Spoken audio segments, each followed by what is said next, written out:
instancia vamos a hablar sobre las relaciones causales y los estudios analíticos. Para eso nos va a acompañar, además de Iván, la doctora Maritza Muñoz Pareja. Ella es profesora asistente del Departamento de Salud Pública de la Facultad de Medicina de la Universidad Católica de la Santísima Concepción. Además ella es doctora en Medicina Preventiva y Salud Pública, perdón que lea el ayuda a memoria, de la Universidad Autónoma de Madrid en España, y que en conjunto con el doctor Iván Rodríguez van a tocar este tema durante este tiempo, y la idea es que cada uno de ustedes, de los asistentes, que si no me equivoco tenemos 18 asistentes esta vez, puedan resolver algunas dudas, o si no, crearlas para el futuro en los siguientes, y así poder mantener el contacto con estos investigadores, así que siéntanse bienvenidos de hacerlo en el futuro. Pueden escribir sus comentarios y preguntas aquí en el chat, o enviarlas directamente, o a través del chat privado también podemos ir mencionándolas al final, en los últimos minutos también hay tiempo para algunas preguntas. Así que, de nuevo, bienvenida Maritza. Iván, pueden empezar. Ya. Maritza, bueno, tú conversamos sobre la presentación, tú puedes compartir tu pantalla y damos inicio a la charla. Va a haber una charla inicial por la doctora Muñoz, y luego vamos a hacer una ronda de preguntas para hacer ahí una conversación en torno al tema. Así que tiene la palabra, Maritza. Bueno, lo primero es comentarles que yo hice una presentación bastante sencilla, porque no tenía claridad de el nivel de conocimiento que podían presentar los asistentes, así que si en el camino ustedes necesitan que haga una profundización de lo que estamos trabajando, no hay ningún problema, me avisan y inmediatamente cambiamos el lenguaje que estamos utilizando. ¿Ya? Entonces, la invitación que me hacía Iván en este caso era cómo establecer la causalidad, pero desde el punto de vista desde los estudios analíticos. Entonces, lo primero que yo tengo que tener en consideración es cómo surgen, pero cómo surge cualquier investigación, no cómo surge solo una investigación de tipo analítico.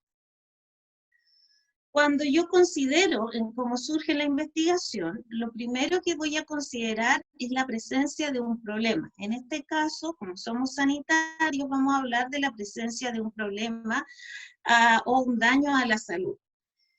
Siempre la primera parte de la investigación va a estar dada por aquellos estudios que son descriptivos, que ya los vieron con el doctor Rodríguez, que tienen por finalidad medir el problema y observar diferencias que pueden haber entre los grupos, y son una de las grandes fuentes de hipótesis que podemos tener los investigadores, y por lo tanto van a ser los que en la mayoría de las veces nos van a dar pie para poder llegar a desarrollar estudios que sean de tipo analítico. Es decir, dentro de lo que observamos desde el punto de vista descriptivo, luego vamos a poder encontrar cosas que nos llamen la atención para poder llevarla a un análisis más profundo.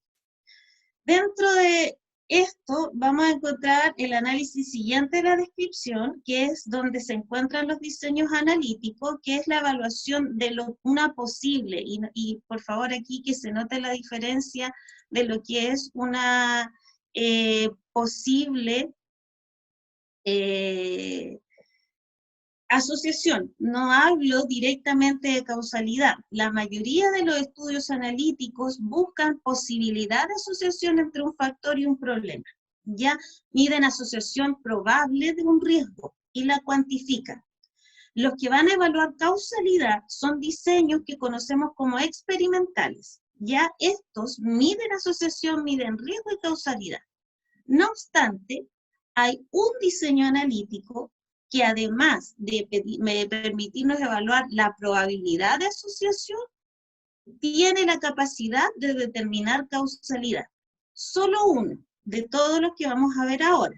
Y este es el que más se conoce, que es el estudio de cohortes.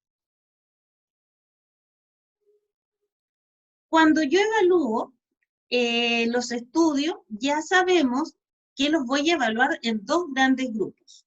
Uno de esos grupos son los observacionales, que implica que no va a haber ninguna manipulación de la variable, solamente voy a observar, y por otro lado voy a tener los estudios que son de tipo experimentales, donde como investigadores vamos a tener manejo de algunas de nuestras variables de estudio. Dentro de estos estudios observacionales, lo que ya vieron con el profesor anteriormente, vamos a tener los estudios descriptivos y vamos a tener los estudios analíticos. ¿Cuál es la diferencia entre uno y otro? Es que el analítico siempre va a tener una variable dependiente y una variable independiente. Es decir, siempre van a haber dos variables que se van a cruzar y voy a tratar de ver los efectos de una sobre la otra. Situación que es diferente a lo cuando hago un estudio de tipo analítico, donde solo estoy haciendo una descripción de la foto o una descripción de la situación actual en algún tema en particular. Cuando hablo de los analíticos, los estudios que conocemos son el de cohorte, que es el analítico más importante, porque de estos tres que tenemos acá, es el único que nos va a dar causalidad directa, los casos y controles, que nos da probabilidad de asociación, los ecológicos, que nos da probabilidad de asociación, y otra vez aparecen los transversales. Entonces yo siempre digo que el estudio transversal es un tipo de estudio que juega para los dos arcos. ¿Por qué?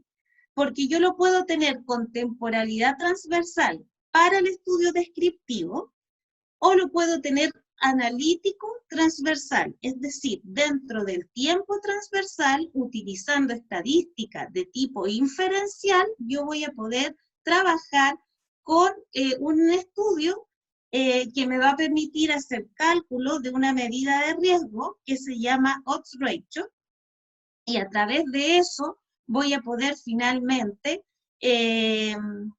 tener un análisis de una situación y obtener resultados de probable asociación.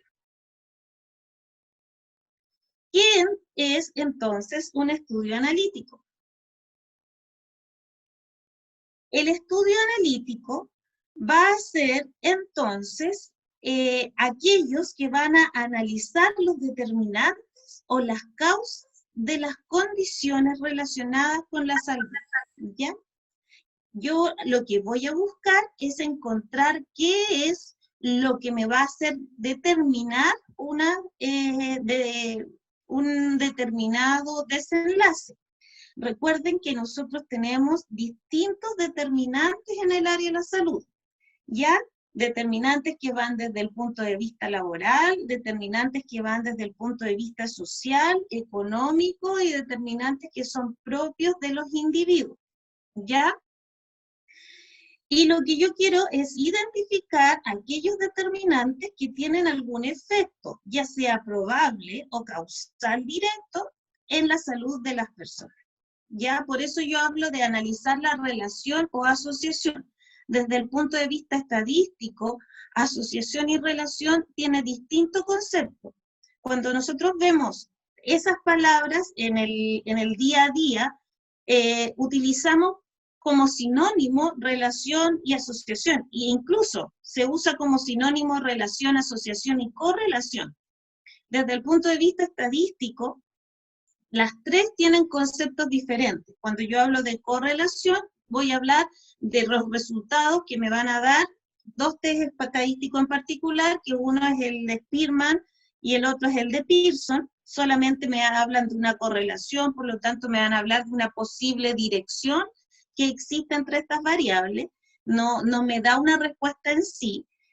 Relación ya es cuando yo encuentro causante o una causal directa, es decir, yo puedo estar seguro de que la variable B es producida por la variable A, y yo voy a hablar de asociación cuando yo tenga una probabilidad de causa. Por lo tanto, yo voy a decir, es probable que A sea producto de B, ¿ya? Por eso, en los estudios analíticos lo que buscan es encontrar asociación o relación entre esas variables. Por ejemplo, pueden ser identificar un factor de riesgo, como por ejemplo aquí estamos hablando, ¿es la cardiopatía isquémica más frecuente en los individuos que mayor cantidad de grasas saturadas consumen? Entonces aquí lo que yo quiero identificar es el consumo de grasas saturadas como un factor de riesgo de cardiopatía isquémica, o por ejemplo, ¿es la obesidad un factor de riesgo para el cáncer de mama en las mujeres posmenopáusicas? Y por otro lado, quieren estimar el efecto, porque los estudios analíticos me entregan un valor que yo voy a poder identificar como veces de efecto. ¿Ya? Eso es a diferencia de lo que ustedes van a poder encontrar en los estudios que son de tipo descriptivo. No van a poder tener esta interpretación, yo se las voy a mostrar más adelante, pero el estudio analítico me va a decir cuántas veces interfiere B en que se produzca A, ¿ya? Y lógicamente, al necesitar una variable dependiente y una variable independiente, van a necesitar hipótesis para poder contrastarla, ¿ya? Y me van a servir también para identificar cuáles son las intervenciones que puedo necesitar para trabajar en la disminución de alguno de aquellos factores de riesgo en la población. Por eso el estudio analítico desde el punto de vista de la salud pública es realmente importante.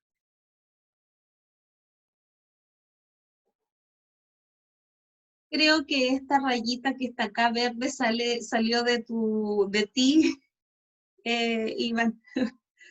En todo caso no molesta.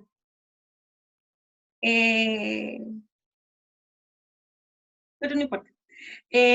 Los estudios, cuando nosotros lo estamos trabajando, los estudios analíticos tienen una temporalidad, es decir, cada estudio analítico va a depender de algún momento en que se haya realizado ese estudio.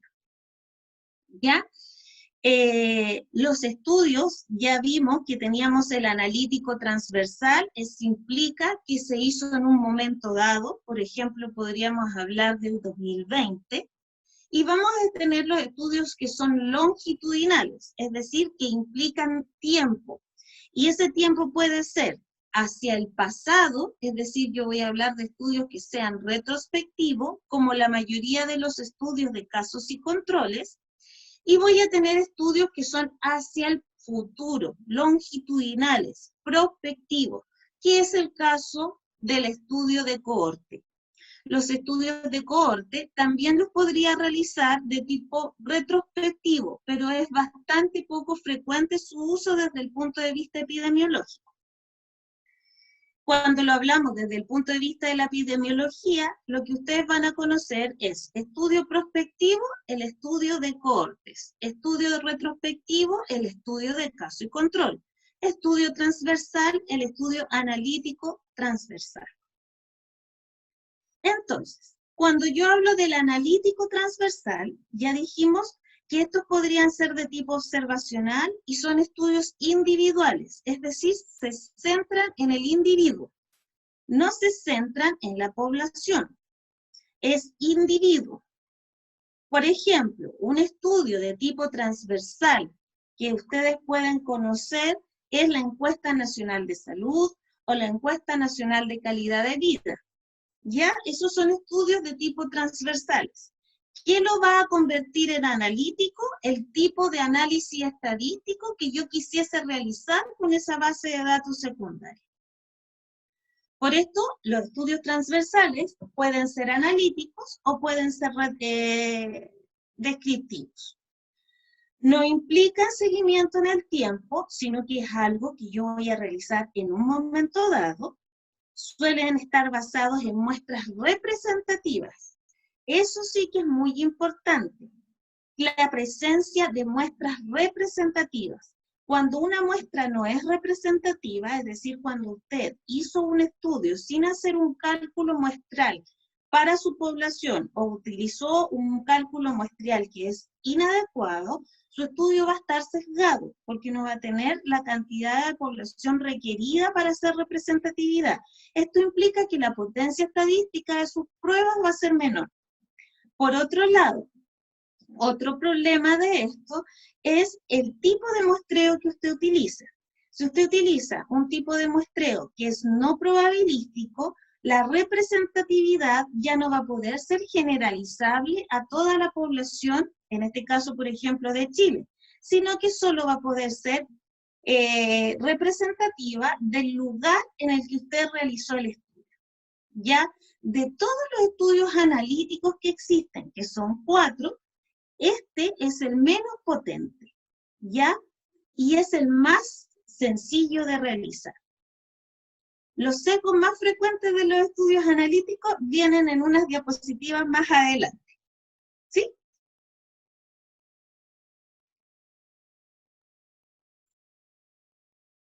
Los estudios transversales, entonces, van a requerir siempre 2 grupos de estudio, ¿ya? Un grupo que tenga una enfermedad y que esa enfermedad esté presente o ausente, y ese grupo, un grupo que haya tenido esa exposición y que esa exposición, o sea, que, vamos de nuevo, van a necesitar grupo con enfermedad, es decir, con efecto presente y ausente, y van a necesitar que el factor o la exposición esté presente o ausente. ¿Cuál es lo que caracteriza al estudio transversal? Es que se realiza en el tiempo presente. Cuando yo hablo del estudio de cohortes, que es el estudio que nosotros, que tiene mayor importancia desde el punto de vista de un estudio de analítico, es un estudio que es individual, no es un estudio poblacional, siempre van a ser analíticos, es el único que existe dentro de estos 4 estudios que me va a dar causalidad directa. Ya es el único que me da causalidad, no probabilidad de causa, y son los que tienen mayor poder estadístico. ¿Ya? La selección de los individuos se hace en función si están expuestos o no expuestos al factor de riesgo. El diseño es difícil, requiere de una gran cantidad de individuos y requiere de muchos años de seguimiento. Es fácil pensar que estos estudios puedan tener pocos años de seguimiento, pero en realidad, si yo hago un estudio de cohorte, el mínimo que debería tener son por lo menos 4 años. No tengo problema, aquí dice, ¿cómo puedo estar seguro que el muestreo es correcto? Hay fórmulas de muestreo, hay 4 fórmulas de muestreo, dependiendo de los tipos de estudio que existen. No sé si quieren que ahonde ahora en eso o lo hago al final, que ustedes me dicen cómo lo prefieren. Puede ser al final quizás, Maritza, para volver después a las dudas particulares. Nosotros vamos a ir anotando las dudas que vayan apareciendo en el chat y las vemos al final. Ok. El problema del estudio de cohorte es que a pesar de que nos da una gran evidencia, son estudios que son muy caros. Ya, por lo tanto, se necesita una gran cantidad de recursos para poder realizarlos. Pero me va a dar causalidad, es decir, el único estudio analítico que puede ser comparable con un estudio de tipo experimental va a ser el estudio de cohortes. Ahora, las cohortes de estudio, existen muchos tipos de estudios de cohortes, o sea, pueden ser cohortes simples, ya, donde no hay reposición, es decir, se cogen los participantes del estudio de manera aleatoria al inicio de la investigación y se sigue a estos participantes durante el periodo de años que haya decidido, dependiendo del objetivo que me haya planteado como estudio. Esto implica que si se muere alguna persona o alguna persona decide retirarse del estudio, simplemente se van a considerar como pérdidas dentro de la investigación, porque son cohortes que no son con reposición, o también yo tengo cohortes con reposición o cohortes dinámicos. ¿Qué sería cohorte con reposición? Sería un grupo de personas donde si alguien fallece o alguien se retira, voy a buscar un individuo o sujeto de estudio con características similares y lo voy a ingresar a formar parte de la investigación.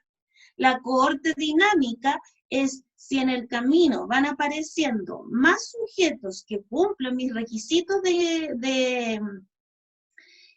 mis criterios de inclusión y de exclusión, yo los puedo ir ingresando en el tiempo a mi cohorte y puedo haber empezado con 20 sujetos de estudio y terminar la investigación con 100. Eso es una cohorte dinámica.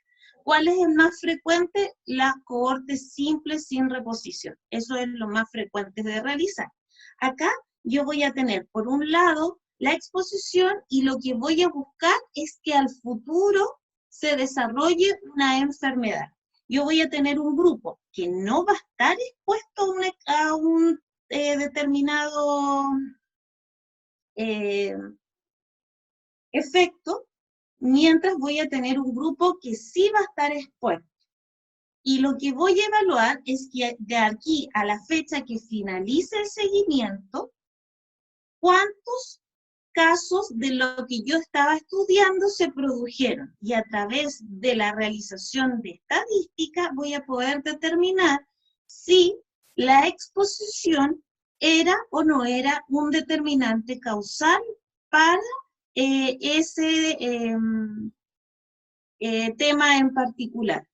Lo más común y donde más se han hecho estudios analíticos son con el cáncer de pulmón. ¿Ya? Entonces, la enfermedad que voy a buscar va a ser cáncer de pulmón. Y la exposición, lo que más he estudiado, el consumo de tabaco. Entonces, yo voy a tener un grupo que hoy, 2020, consuma tabaco y un grupo que hoy, 2020, no consuma tabaco. Voy a hacerles un seguimiento por 10 años en el tiempo. Y en el 2030, yo voy a ver de aquellos sujetos que fumaban, cuántos desarrollaron cáncer de pulmón y cuántos no desarrollaron cáncer de pulmón. Luego, de aquellos sujetos que no fumaban, en el 2030 voy a ver cuántos desarrollaban cáncer de pulmón, cuántos no desarrollaban cáncer de pulmón. Y luego, utilizando una medida de riesgo o indicador de riesgo que se conoce como riesgo relativo, voy a obtener la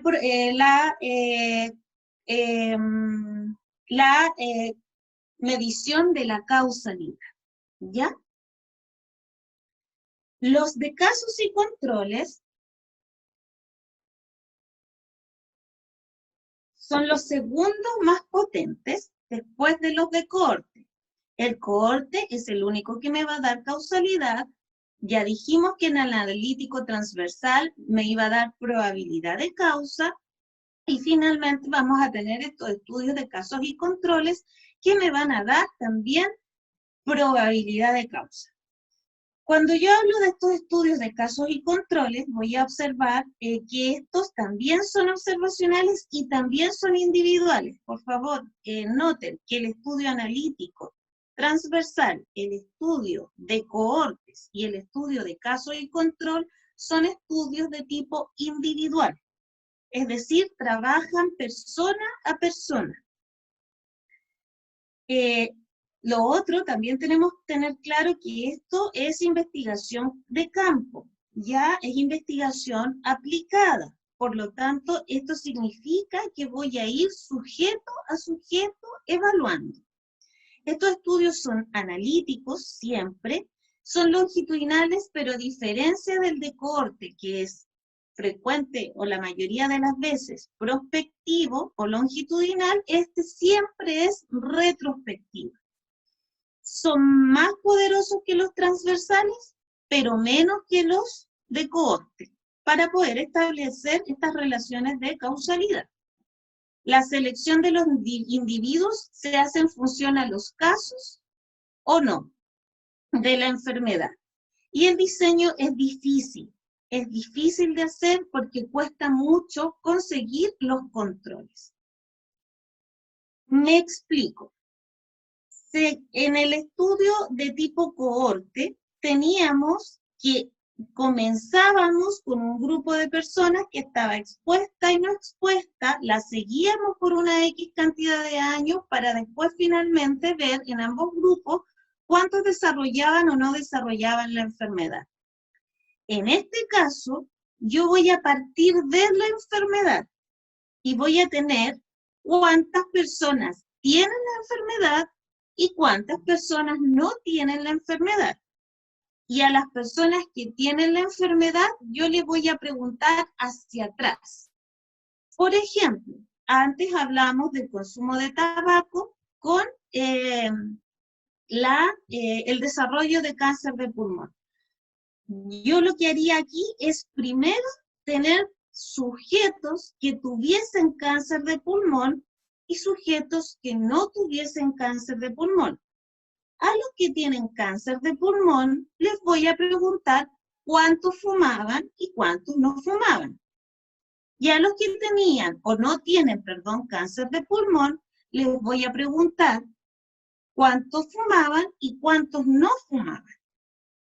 Y a través de una medida de riesgo o indicador de riesgo o medida de impacto, también lo pueden encontrar así, que se llama odds ratio, yo a través de eso voy a poder determinar la probabilidad de que el consumo de tabaco sea productor de cáncer de pulmón. ¿Ya? Acá yo voy hacia el pasado. ¿Qué es lo difícil? Encontrar los controles. Voy a hacer un ejemplo muy sencillo. Yo voy a tener embarazadas adolescentes y voy a tener partos prematuros o recién nacidos prematuros. ¿Qué es lo que yo voy a estudiar en realidad? Son los recién nacidos prematuros. Y yo lo que quiero saber es qué me puede haber provocado el parto prematuro. Mis casos y mis controles van a tener que ser personas que hayan tenido embarazo durante la adolescencia. Los casos van a ser aquellas personas que tuvieron embarazo durante la adolescencia y que tuvieron recién nacidos prematuros. Y los controles van a ser aquellos que no tuvieron parto prematuro, pero también estuvieron embarazadas durante la adolescencia. Finalmente voy a encontrar los estudios que son de tipo ecológicos. Y los estudios ecológicos también son un estudio de tipo analítico, pero aquí cambia la unidad de análisis. La unidad de análisis ya no van a ser las personas, los sujetos, los individuos. Ahora acá van a ser la unidad de análisis van a ser las poblaciones completas. Y estos son los típicos estudios que usted escucha, cómo hablan acerca de la población de la comuna de Arica con respecto a la población de la comuna de Viña del Mar. Ya hablan del ente como población completo, no lo toman separadamente por cada una de las personas. También pueden ser descriptivos o analíticos, como es el caso del estudio analítico transversal, aunque van a investigar asociaciones entre variables, ¿ya? Como estudios analíticos son menos potentes que cualquier estudio individual. Entonces, incluso van a ser menos potentes que los estudios analíticos transversales, y estos van a sugerir hipótesis, pero no las confirman, pero son baratos, porque son datos que ya tienen las instituciones para poder trabajarlos, y son más rápidos de llevar a cabo, ¿ya? Por ejemplo, ¿son más frecuentes los accidentes de tráfico en los lugares donde más alcohol se consume? Y este es lo que van a observar con más frecuencia en los estudios analíticos, donde nosotros vamos, ecológico, donde lo que van a tomar es la población como región completa, ¿ya? Entonces aquí, se puede, por ejemplo, esto es España, y aquí podemos ver cómo en los países que están en la zona norte de España, tienen una prevalencia de obesidad diferente que aquellos que están en la zona sur de España.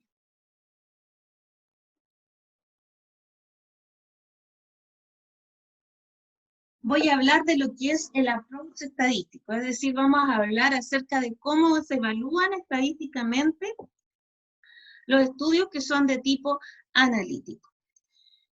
Cuando yo hablo de los estudios que son de tipo descriptivo, la forma en que se van a analizar, lo más común van a ser medidas de frecuencia, frecuencias absolutas, porcentaje, o voy a utilizar medias, desviaciones estándar. Por ejemplo, si lo ponemos desde el punto de vista de la salud pública, las medidas de frecuencia que van a utilizar para evaluar los estudios descriptivos van a ser las tasas de incidencia o las tasas de prevalencia.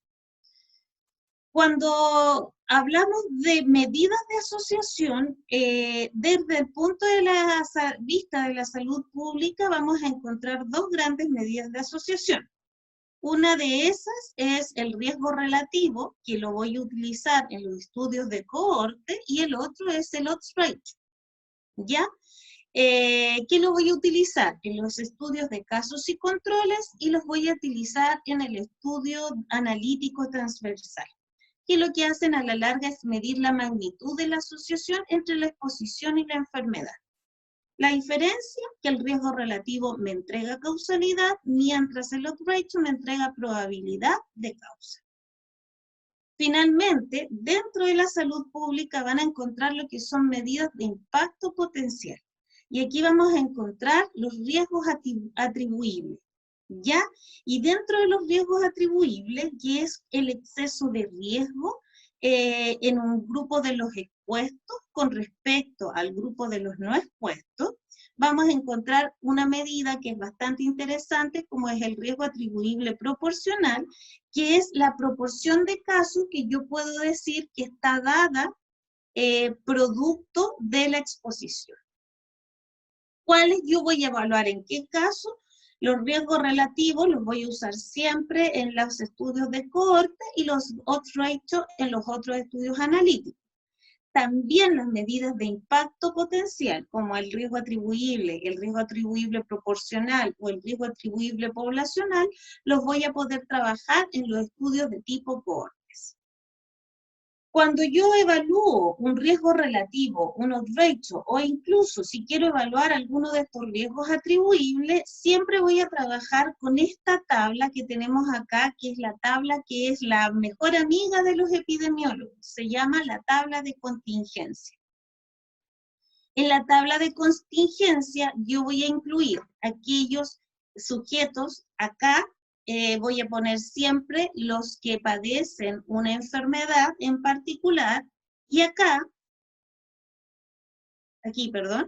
voy a indicar aquellos que estuvieron expuestos o no expuestos a una situación en particular.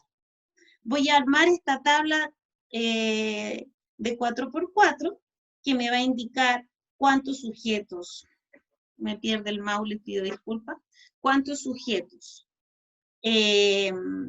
expuestos tuvieron cáncer, cuántos sujetos no expuestos tuvieron cáncer, me va a indicar cuántos sujetos expuestos no tuvieron cáncer, expuestos no tuvieron cáncer, y me va a decir cuántos sujetos no expuestos tuvieron cáncer. A partir de estos datos, que voy desde el punto epidemiológico, este es A, B, C y D, voy a poder a través de distintas fórmulas determinar riesgo relativo, odds ratio y riesgos atribuibles. Entonces, estas medidas de asociación van a tener una sola diferencia. Por ejemplo, si en un estudio de cohorte se investiga la relación entre el consumo de café y el miocardio, por ser estudio de cohorte, la respuesta que yo tendría que obtener es riesgo relativo. ¿Sí? Y esa respuesta de riesgo relativo me va a decir, por ejemplo, los pacientes que consumen café tienen 4 veces más probabilidad de tener un infarto agudo del miocardio. Si este estudio no fuese de cohorte, sino que fuese un estudio de tipo analítico transversal, no me respondería con un riesgo relativo, me respondería a través de un odds ratio. Y lo que va a decir es que los pacientes que consumen café tienen 4 veces más probabilidad de riesgo, es decir, no hacen una... no es determinante, no me van a decir que sí o sí el consumo de café es el que me lleva al infarto agudo del miocardio, sino que me dicen que existe la probabilidad. Ahora es importante dejar claro que evaluar dos variables sin la presencia de variables que pudiesen ser confusoras o intervinientes es complejo. ¿Ya? Porque yo, lamentablemente, a través de los ratios o el riesgo relativo, solamente voy a poder cruzar café e infarto agudo del miocardio. Pero, ¿qué pasa si alguno de estos sujetos de estudio además consume tabaco? ¿No es el consumo de tabaco per se un productor de infarto agudo del miocardio también? Como esto es una posibilidad, dentro de los estudios analíticos, utilizamos para poder hacer los análisis estadísticos lo que se conoce como modelos de regresión.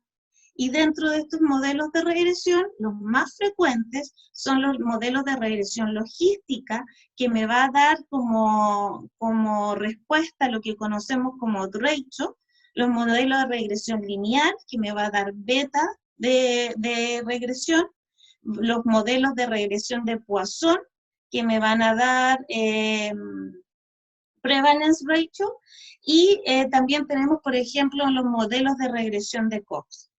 En estos modelos de regresión yo voy a poder determinar causalidad dependiendo, como les decía anteriormente, del diseño del estudio, pero además de trabajar con lo que ocurre con las dos variables, voy a poder controlar el efecto de esas variables que son confundentes dentro de mi análisis.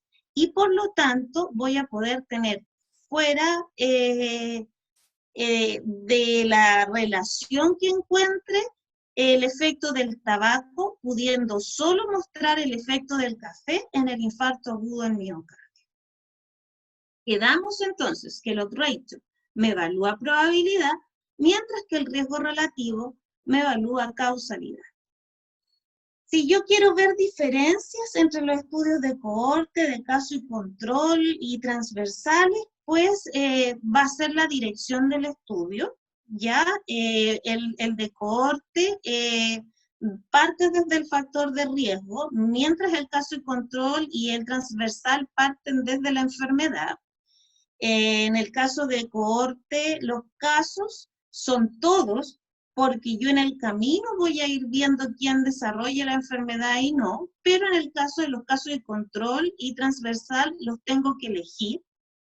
En el caso de los cohortes, el grupo de control van a ser todos los sujetos que no desarrollen la enfermedad, mientras que en caso de control y transversal también voy a tener que seleccionarlos. La exposición la voy a medir a medida que vaya evaluando la enfermedad. En cambio, en el caso y control, la medida es después de evaluar la enfermedad. El cálculo de incidencia se puede hacer en un caso de cohorte, porque son todos los casos nuevos que van a ir apareciendo de la enfermedad durante el proceso. En cambio, los casos de caso y control y transversal no pueden conocer incidencia, solamente determinan prevalencia, porque estamos hablando de estudios que parten desde la enfermedad. voy a tener cálculo de riesgo relativo, solo lo voy a poder hacer a través del caso, en los estudios de cohorte. En los casos de estudios de cohortes puedo medir varios efectos, en cambio en los casos de control y transversal solamente un efecto. Para las enfermedades raras es muy poco útil el estudio de cohorte, en cambio los casos y control y los transversales sí son útiles en las enfermedades raras. Pero para las exposiciones raras es muy útil, a diferencia de caso y control y transversal. Los cohortes requieren periodos largos de estudio, por lo tanto, si tengo latencias largas, poco útil, ¿ya? El estudio, lógicamente, los estudios de cohorte tienen menos sesgo que los estudios de tipo transversal, porque también hay una mayor estandarización de los procesos. Necesito muchos sujetos para trabajar en mi estudio de cohorte, a diferencia de los casos y control y transversales, y lógicamente el estudio de cohortes es mucho más caro que los otros dos tipos de estudios. Antes me preguntaban acerca de los sesgos. Los sesgos de los estudios analíticos en realidad van a ir dependiendo de con quién yo voy a trabajar. Siempre voy a encontrar los sesgos que son del observador. Ya recuerden que los estudios analíticos siempre van a requerir que se haga algún tipo de medición o evaluación. Por lo tanto, si son estudios que requieren, por ejemplo, los de cohorte, una gran cantidad de población, yo trabajé dentro de un estudio que se llamaba Enrica, donde fueron más de 80.000 las personas encuestadas. En este caso, no podía ser una sola persona realizando el trabajo de encuesta.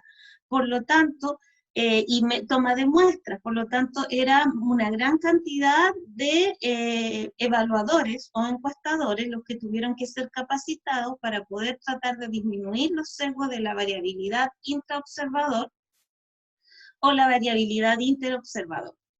Por otro lado, también va a depender de la población que nosotros vamos a trabajar, porque si tenemos una población, recuerden que nosotros pasamos por distintas etapas de transición epidemiológicas o demográficas, entonces mientras más variaciones existen dentro de la población, van a haber variaciones en la edad y en la enfermedad, dependiendo de la etapa de la transición en la que nos encontremos. Por lo tanto, también se van a producir ese tipo de sesgo de respuesta, de sesgo de estudio, y también vamos a encontrarnos con los sesgos típicos, que son los sesgos de respuesta, donde las personas van a responder lo que ellos consideran más interesante o que consideran que es correcto para el investigador.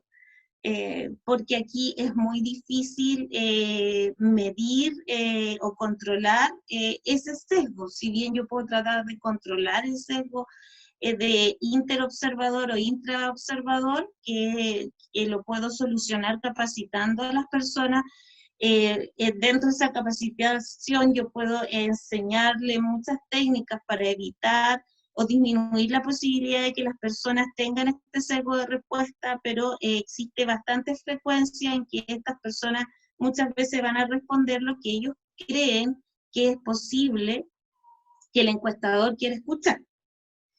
Y también vamos a tener el sesgo de las pruebas diagnósticas. Por ejemplo, si nosotros veamos el caso que tenemos actualmente vigente, que tenemos el COVID-19, lamentablemente, el test de diagnóstico del COVID-19 tiene solamente un 70% de sensibilidad. Por lo tanto, eso implica que hay 3 personas, de 10 personas, hay 3 a las que no está detectando. Por lo tanto, esa sensibilidad es muy baja y me traería algún sesgo a la hora de hacer el análisis, porque habría una infraestimación de los resultados. ¿Ya? También en los estudios que no son de cohorte, tienen este problema que la potencia estadística es baja y no tienen la capacidad de determinar la causalidad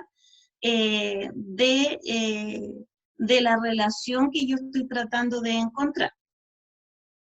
Por ello, la mayoría, lo que tratamos de hacer cuando hacemos los análisis estadísticos de estos estudios es incluir la mayor cantidad de variables dummy o variables de control dentro de nuestros modelos de regresión para poder tratar de controlar dentro de todo lo que sea posible estos sesgos y encontrar los resultados que sean más transparentes, por decirlo de alguna manera.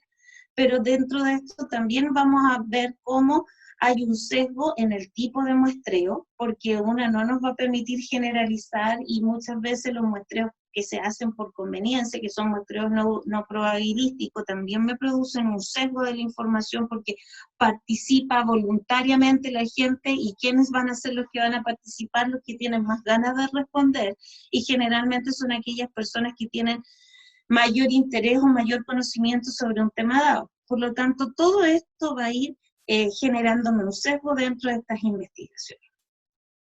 Y llegamos hasta ahí. Muchas gracias. Quedo atenta a sus consultas si es que las podemos responder. Gracias, Maritza, por la presentación muy clara de cómo también nosotros podemos aplicar los estudios analíticos. Hay algunas preguntas de la gente que estuvo escuchando tu presentación. Voy a ir un poco, las traté de ordenar un poco, a ver si vamos respondiendo. Hay algo que quizás no se mencionó tanto, que lo menciona Héctor. Hola, ¿cómo se puede estar seguro que el muestreo es el correcto? A ver, existen 4 tipos de muestreo. Ya hay 2 cosas que tenemos que tener claras. Una de las cosas es que muestreo es la forma en que yo voy a elegir a la persona, no es lo mismo que muestra. ¿Ya? Lo primero es, yo tengo que asegurarme que la muestra, es decir, la cantidad de personas que yo voy a estudiar sea representativa del lugar donde lo voy a hacer. Para eso existen 4 fórmulas. Una fórmula que es para estimar proporciones, una fórmula que es para estimar medias, las pueden buscar con este nombre, una fórmula que es para comparar proporciones y una forma que es para comparar medias. La estimación de proporciones y estimación de media son para estudios de tipo descriptivo. Cuando hablamos de los estudios que nosotros trabajamos como epidemiólogos, generalmente tenemos los estudios de prevalencia, ahí usted puede usar una fórmula de estimación de proporciones, una fórmula de estimar media. Cuando yo voy a trabajar con estudios que son de tipo analítico, donde necesito un grupo expuesto y un grupo no expuesto, yo necesito utilizar fórmulas que son de comparación de medios o proporciones. ¿Cuál voy a elegir? Dependiendo de qué tipo de variable voy a tener. Si la variable de estudio es una variable de tipo cuantitativa, yo voy a usar la estimación de medias. Si la variable de estudio es cualitativa, es decir, tiene categórica, el ejemplo más común, sexo, hombre y mujer, es una variable cualitativa categórica, yo voy a utilizar una muestra de estimación de proporciones. Esas son las fórmulas que a mí me van a permitir decir que tengo una cantidad de muestras que es necesaria y me va a permitir ser representativa.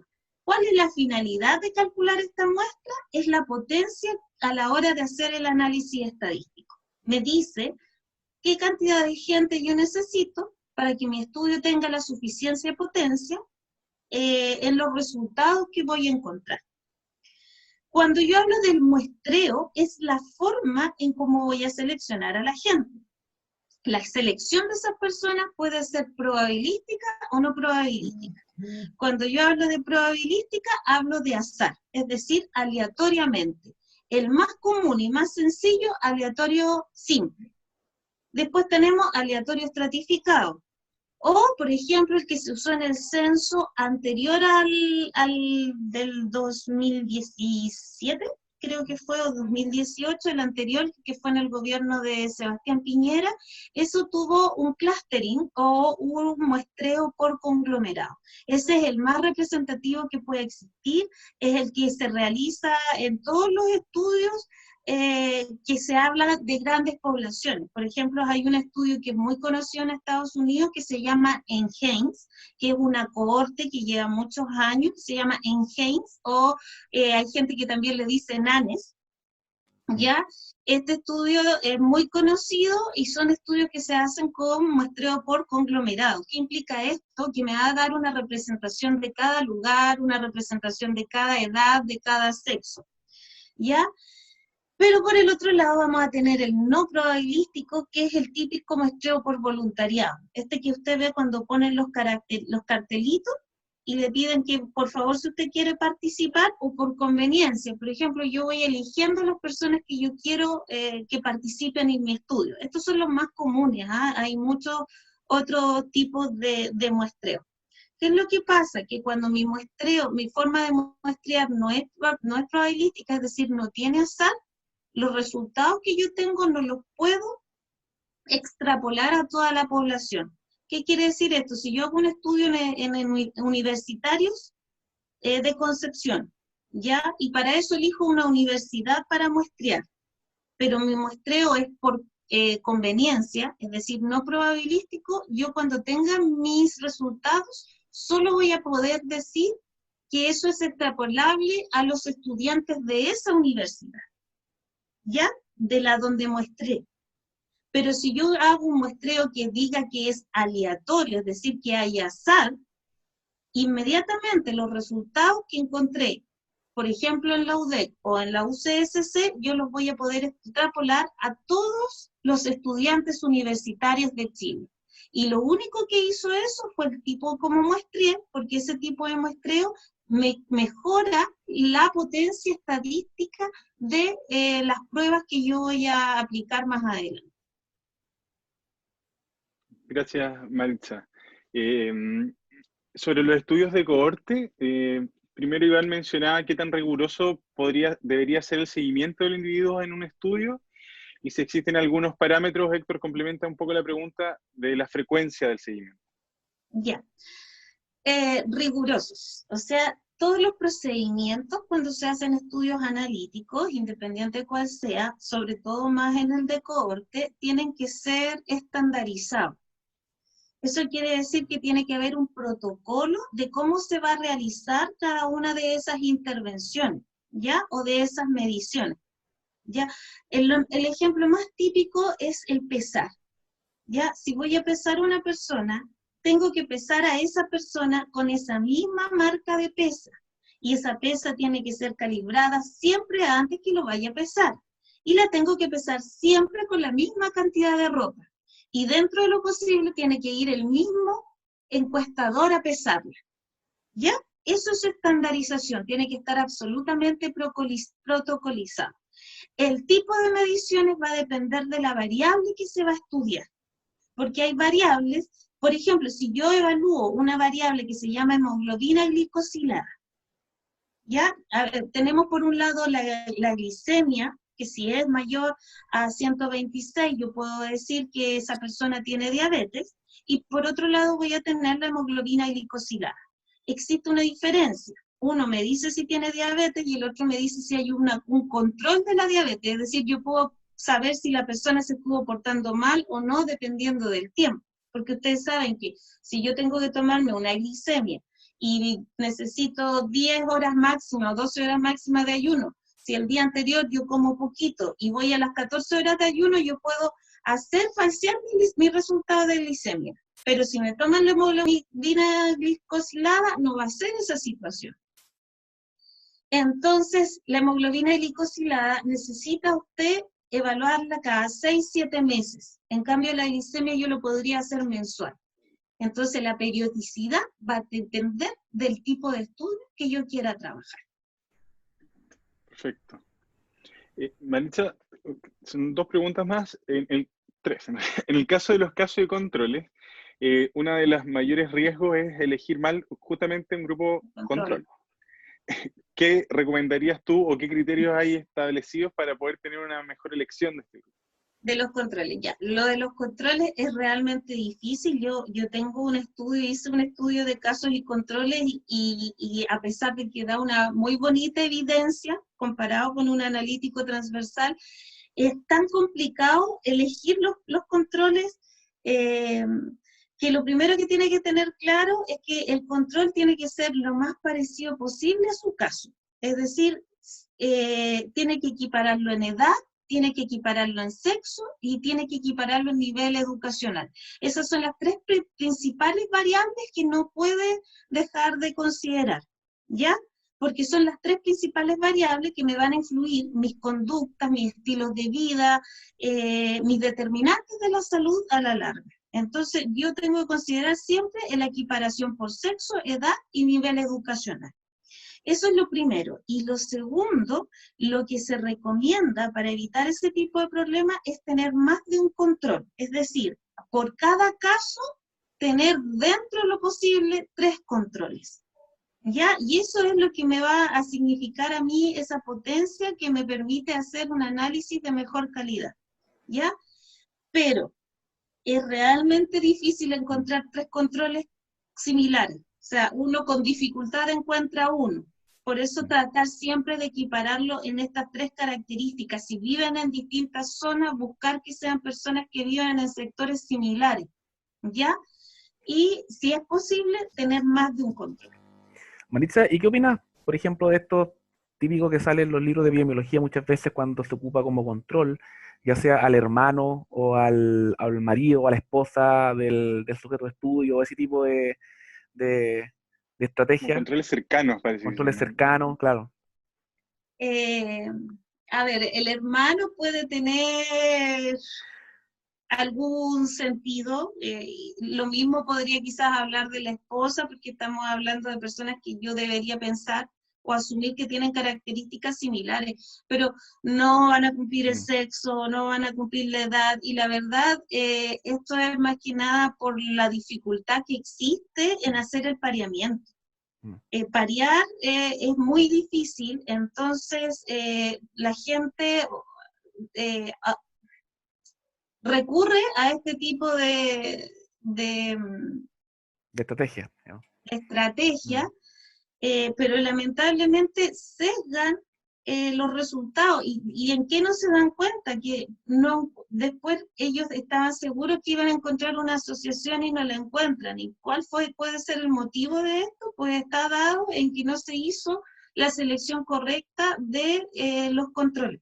Ya yo creo que por eso, a pesar de lo bonito que son, no lo puedo expresar de otra manera, los estudios de controles, casos de controles son muy interesantes, se realizan poco por este tema, ¿ya? Pues el analítico transversal es el que más se está utilizando actualmente.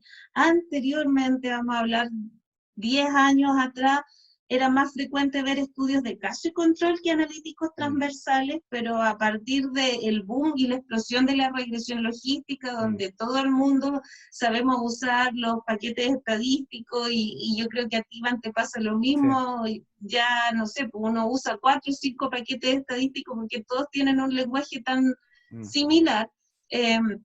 Desde ese momento hay una explosión de los modelos de regresión y se dejó un poquito de lado todo estudio de casos y controles por la dificultad de encontrar a la pareja. Y uno cae siempre en la tentación de calcular el odds ratio en cada uno de los análisis. Sí. Exactamente. Relacionado con eso mismo, tú ya explicaste un poco que para el cálculo de probabilidad o causalidad se pudiese usar esta tabla de 2×2, la tabla de contingencia, pero siempre y cuando podamos tener un solo factor de exposición.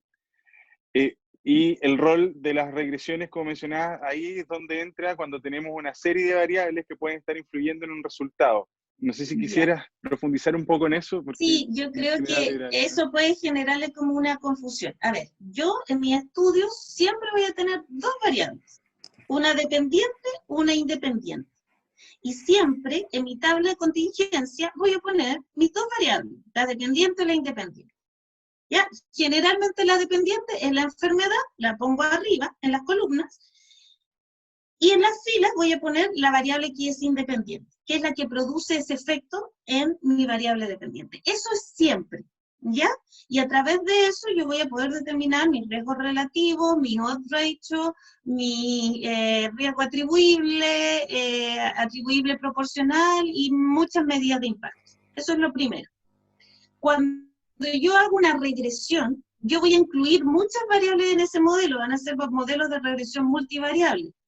Pero siempre voy a tener una dependiente y una independiente. las otras variables que voy a meter, que son las fijas, edad, sexo, nivel educacional, niveles socioeconómicos, las enfermedades, son variables de control, ¿ya? Y son variables que podrían confundir o intervenir o interaccionar la relación o asociación entre mi variable dependiente o independiente. Entonces, eso se transforma en una variable dummy, es decir, usted la agrega, pero no está evaluando el efecto entre mi variable independiente, perdón, entre mi variable dependiente y el sexo y la edad o el nivel socioeconómico. Usted sigue evaluando la variable independiente con la dependiente. El resto son las variables que yo agrego a este modelo de regresión para poder sacar ese efecto que tienen y poder dejar la relación clara entre las dos variables que yo quería estudiar. No sé si se entendió o prefieren que haga un dibujo o algo. Yo creo que está claro. Está claro. Tenemos un factor de exposición y estas otras variables pueden afectar la relación que tiene este factor con el resultado. Por eso tienen tres nombres, o son confusoras, o son intervinientes, o son de interacción, pero por ahí podemos volvernos a reunir porque hay que evaluarlas estadísticamente, se pueden evaluar las interacciones, hay que ver con linealidad, hay que evaluar un montón de cosas antes de poder meterlas dentro de los modelos de regresión. E incluso a veces, a partir de cuando hay interacción, creamos dummies especiales de esa interacción para quitar la interacción entre las variables. Entonces, en realidad es harto el trabajo que se hace para elegir las variables que van a acompañar este modelo. No es llegar y meter... SPSS tiene una función que va metiendo aleatoriamente las variables y creando muchos modelos. Entonces los mete para adelante, los mete para atrás y te genera unos modelos que parecen mágicos. Entonces te dice esto está asociado con esto y la gente lo encuentra maravilloso. Pero si tú lo ves desde el punto de vista de la salud, lo que tú quieres ver es la relación entre A y B. Por lo tanto, yo me tengo que manejar con la evidencia científica que existe y meter dentro de mi modelo de regresión lo que yo sé que le puede afectar. Entonces, voy a poner un ejemplo burdo. Si yo quiero ver una asociación entre fumar y consumo de tabaco y me aparece con estos modelos del SPSS que el color de ojos afecta esto, es ridículo. Y ahí es cuando uno aparece en estos papers que uno los lee y dice, pero... toma ya, diríamos, cuando eres pana, pero venga, ¿de dónde salió esto? Y es porque meten este tipo de relación y hay que tener muy claro que las variables que vamos a meter dentro de este modelo las tenemos que elegir nosotros dependiendo de lo que conocemos del tema que estamos tratando, de lo que sabemos que puede afectar. No es llegar y meter porque el modelo me da la posibilidad de hacerlo, sino que usted mete lo que realmente sabe que va a producir un efecto. Por eso es que está la literatura previa o la búsqueda de esta literatura previa, este marco referencial que hacemos antes de empezar a hacer investigación. Bueno, por eso la estadística está...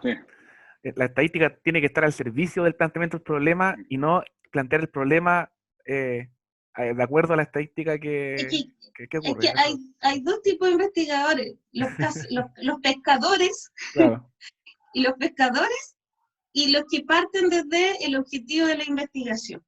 Entonces, si uno va a pescar, a veces en la pesca encuentra muchas cosas. Si esas cosas tienen sentido, ya eso es muy diferente. Yo voy a encontrar significaciones porque aparecieron significaciones, pero si tienen sentido no están así. Y ojo, porque siempre nosotros tenemos que trabajar la estadística desde lo que nosotros nos aporta para la salud. Hay mucha gente que ocupa chi cuadrado para asociar, pero si tú lo ves desde el punto de vista de la salud pública, ¿qué me da el chi cuadrado? Me da una medida de riesgo, me da una probabilidad real de determinar una asociación. Entonces yo lo voy a utilizar como medida de asociación cuando no tenga ninguna posibilidad de usar alguna de las medidas que ya están establecidas y estandarizadas por la salud pública. Muy cierto. Muchas gracias, Maritza. Por eso siempre es distinta la significancia estadística numeral que la clínica probablemente. Y ahí es donde tenemos que ir progresando. Había una pregunta más, pero yo creo que da por un poco más largo, y yo creo que ahí podemos profundizar en las técnicas de muestreo y en el cálculo de tamaño muestral en otra ocasión. Así que Le agradecemos por sus preguntas. No sé si alguien más quisiera hacer alguna pregunta muy breve, porque ya estamos un poco sobre la hora.